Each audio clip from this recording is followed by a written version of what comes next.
Hello tout le monde, je vous retrouve aujourd'hui dans une vidéo book haul. Ça fait un moment que je dois vous tourner cette vidéo et je prenais jamais le temps. Donc finalement il y a encore quelques livres qui se sont amassés. Je vais pas vous faire très souvent de book haul parce qu'en fait je n'achète pas beaucoup de livres en fait, ou alors c'est sur une période assez longue parce que là par exemple les livres que j'ai à vous présenter c'est ceux de septembre à maintenant. Donc ça peut paraître beaucoup mais au final sur septembre, octobre, novembre, décembre, 3 mois c'est pas énorme. Parce que j'ai un peu changé ma consommation à ce niveau-là. Et je vous ferai une vidéo d'ailleurs à ce sujet-là. J'en ai déjà parlé dans un de mes vlogs là.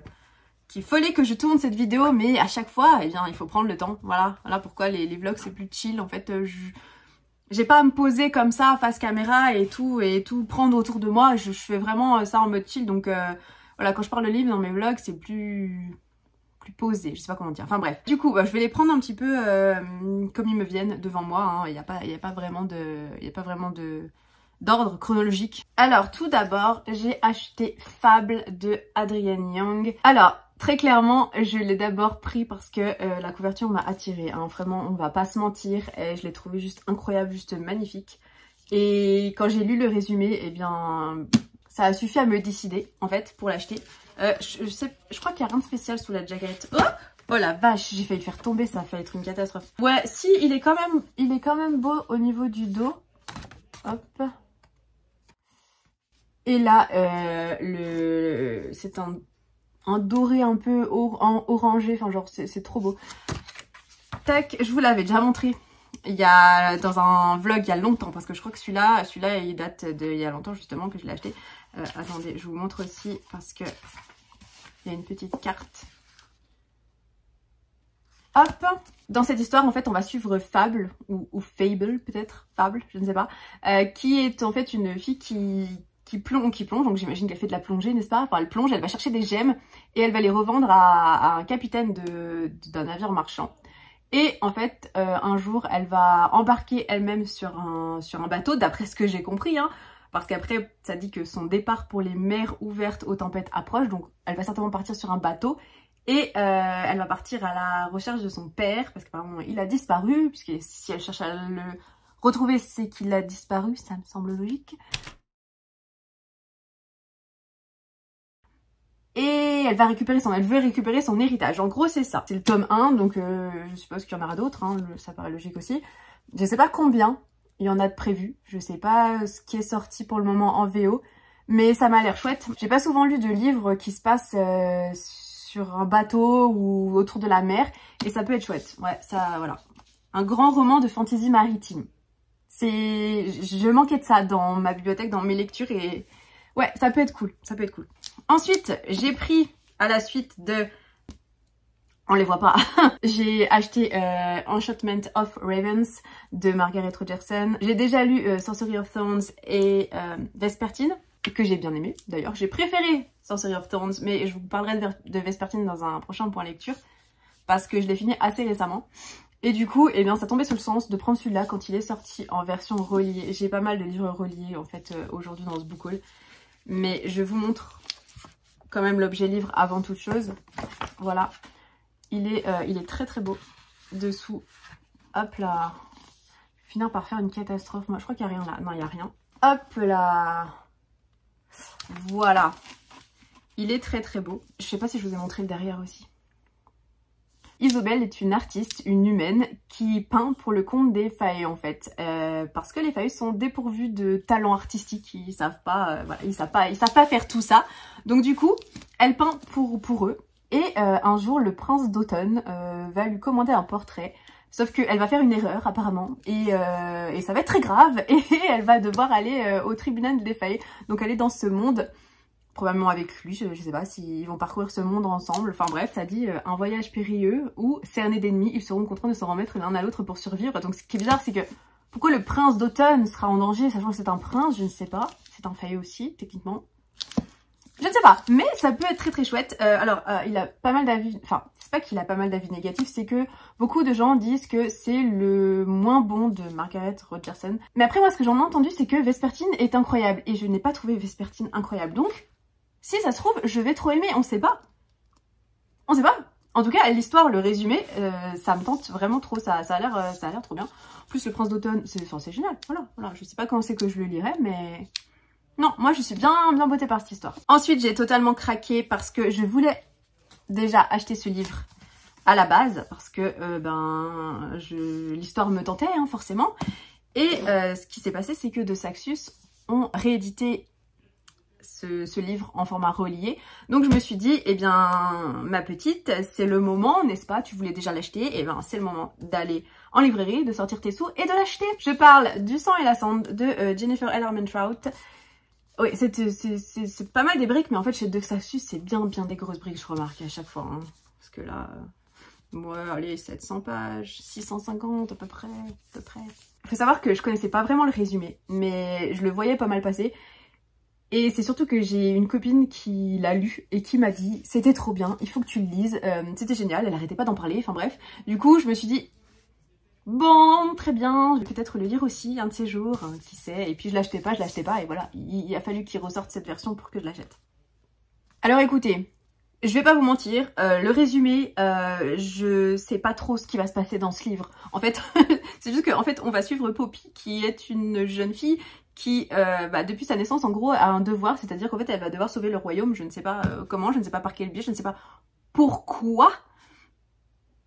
Mais en gros, l'avenir du royaume repose sur ses épaules, très clairement. Et en gros, il y a Hawke qui va faire irruption dans sa vie, qui va devenir son garde, il va devoir la protéger, nanana, jusqu'à la tentation de l'interdit. Je sais qu'il y a du smut là-dedans, il y a là le smut apparemment. Abandonné par les dieux et craint par les mortels, un autre royaume déchu se soulève, déterminé à reprendre ce qui lui est dû par la violence et la vengeance. Et alors que la menace se rapproche, Poppy est non seulement sur le point de perdre son cœur et d'être jugée indigne par les dieux, mais aussi sa propre vie, à mesure que tout ce qui constituait son univers s'écroule inexorablement. Oh my god, oui.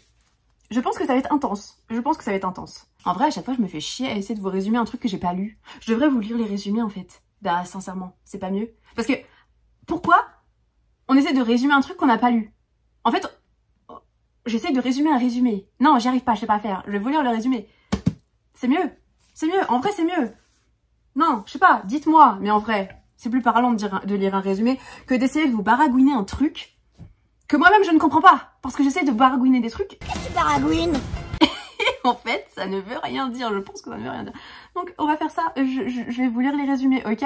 J'espère que ça vous va. Merci beaucoup. On passe à la suite, hein? Et la suite n'est autre que le tome 2. Oui, parce que, vous savez, chez De Saxus, on sait jamais. J'ai pris le tome 2 quand même. Par contre, je l'ai laissé sous scellé parce que je me suis dit, si jamais vraiment j'aime pas le tome 1 et que je veux revendre le tome 2, eh ben, au moins, il est neuf de chez neuf. Voilà. Aïe! Aïe!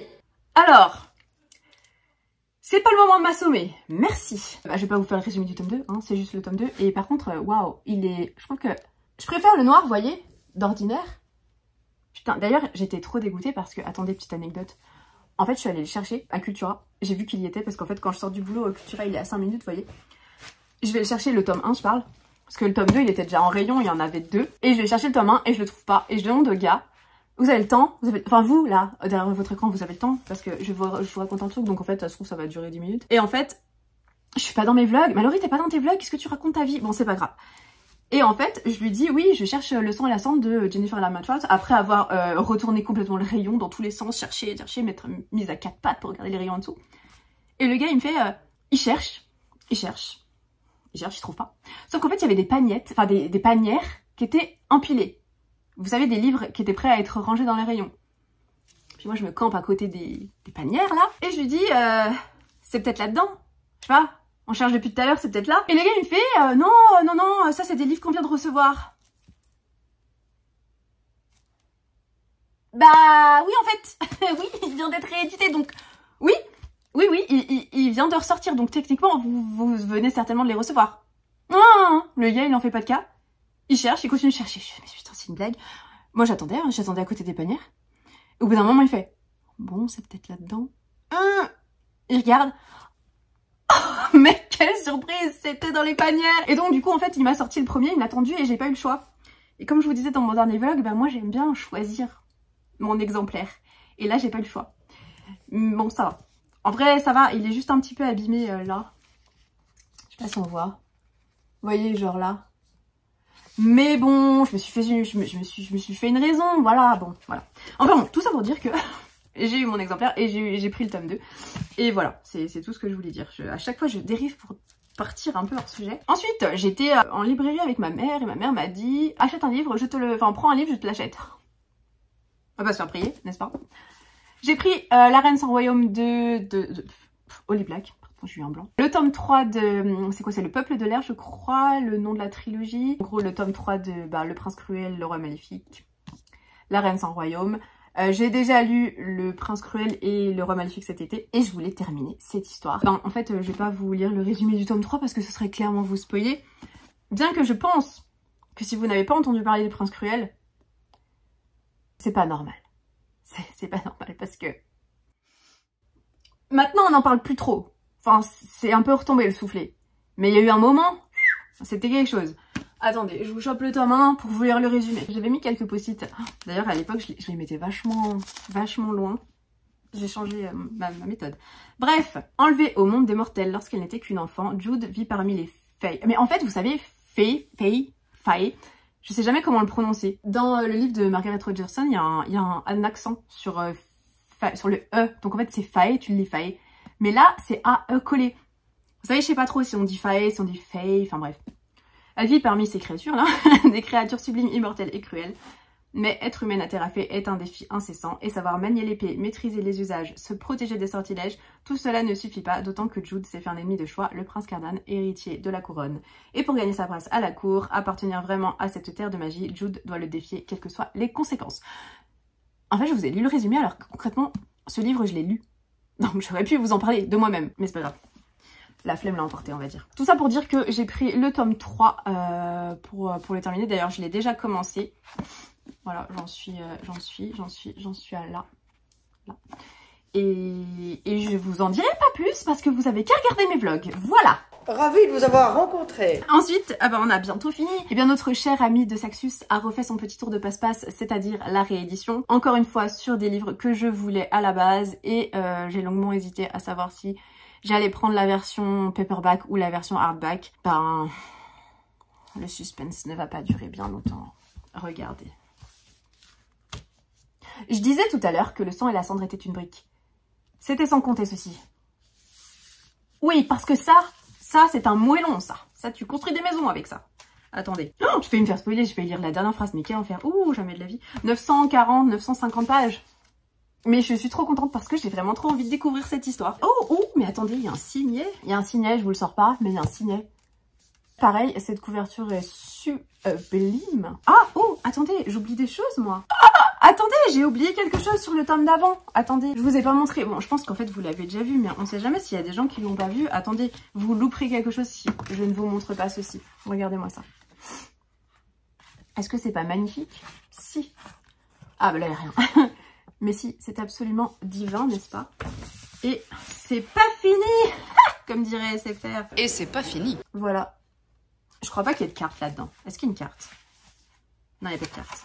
Et du coup, tant qu'on y est, je vous montre celui-ci.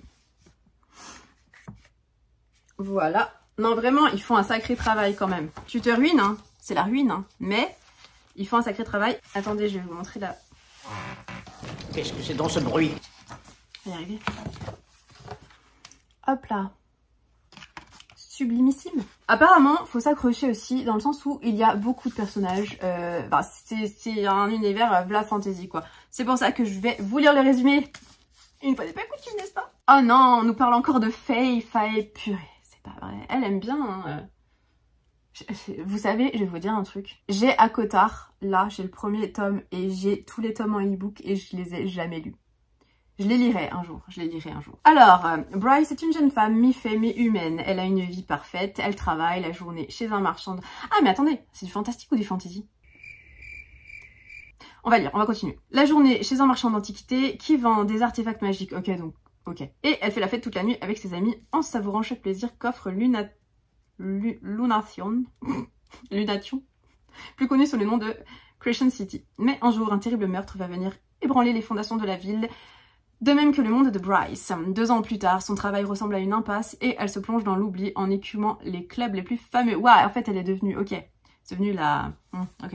Mais lorsque le meurtrier frappe de nouveau, Bryce se retrouve entraîné dans l'enquête et doit faire équipe avec Hunt, un mystérieux ange déchu. Ok, c'est avec lui qu'il y aura du Smet ou pas? On sait pas. Mais je pense qu'il y en aura parce que on connaît la bête, n'est-ce pas? Enfin, moi non du coup, mais j'en ai entendu parler. Ouh! Un mystérieux ange déchu dont le passé noir hante chacun de ses pas. Je voulais le résumer comme si je le découvrais alors que je l'ai déjà lu, mais je l'ai lu en fait il y a tellement longtemps que du coup, bah voilà, je redécouvre avec vous en fait. Ce dernier est l'assassin personnel des archanges et il doit protéger la jeune femme même s'il lui porte peu d'intérêt.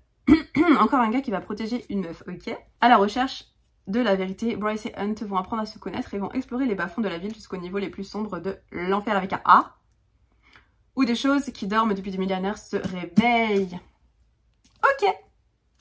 Ok. Et ben ok, super, très bien. Je pense que faudrait que je le lise pendant les vacances en vrai parce que sinon j'en ai pour 3 mois en fait. Avec mon rythme de lecture catastrophique. Je ne sais pas. Enfin bon, voilà. Je suis contente de l'avoir et je le trouve vraiment beau. Et du coup, est-ce que je vais vous surprendre avec le prochain? Dites-moi dans les commentaires si vous avez deviné lequel je vais vous présenter là, maintenant, tout de suite.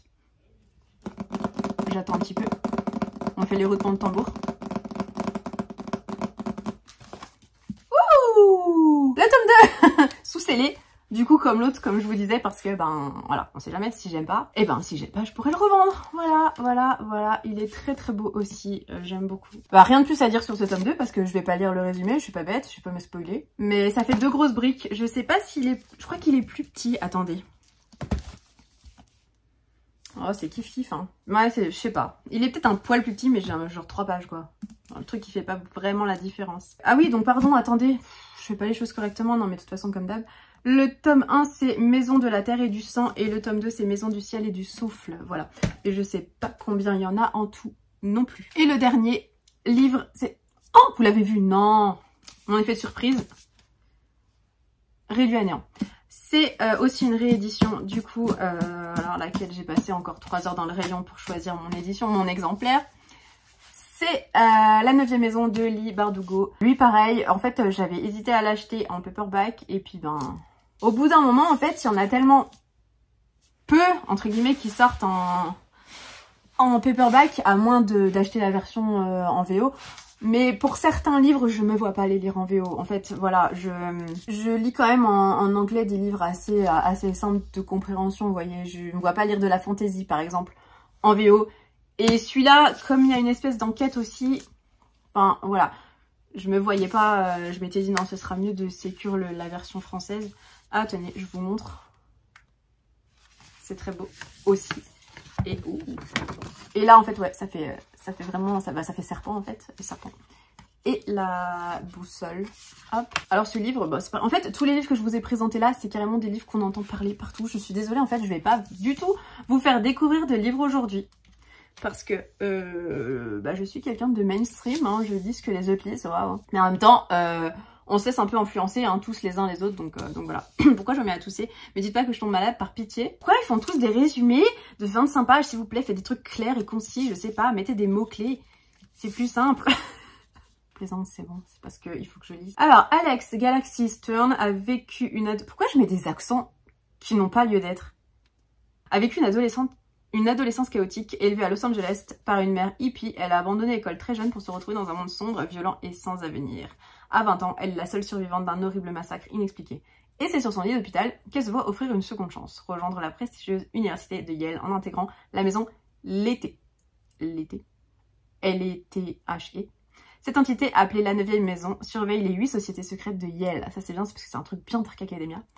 Ces dernières forment les futurs décideurs ainsi que les personnes influentes et pratiquent la magie sous différentes formes, bien souvent sinistres et dangereuses. Alex a été choisie car elle possède un pouvoir rare et mystérieux. Elle peut voir les fantômes. Alors que son mentor a disparu, elle va devoir enquêter sur le meurtre d'une jeune fille. Ce qu'elle va découvrir va bien au-delà de l'horreur. Ça a l'air chouette. Ça a l'air vraiment chouette. Et puis, impossible à lâcher. J'espère bien, mon petit, j'espère bien. Voilà, j'ai terminé. Donc, eh bien, n'hésitez pas à me dire si vous avez lu un de ces livres et si ils sont bien, si j'ai bien fait de les acheter. Si, au contraire, vous avez trouvé ça nul à chier, que vous êtes ennuyé, que c'était long. Bref, dites-moi tout. Et puis, ben, moi, je vous retrouve très bientôt. Là, ce sera probablement un vlog, la prochaine vidéo. Il faut que je vous tourne un point lecture. Il faut que je vous tourne pas mal de vidéos, en fait. En attendant, je vous dis à bientôt dans une prochaine vidéo. Bonne lecture. Bye.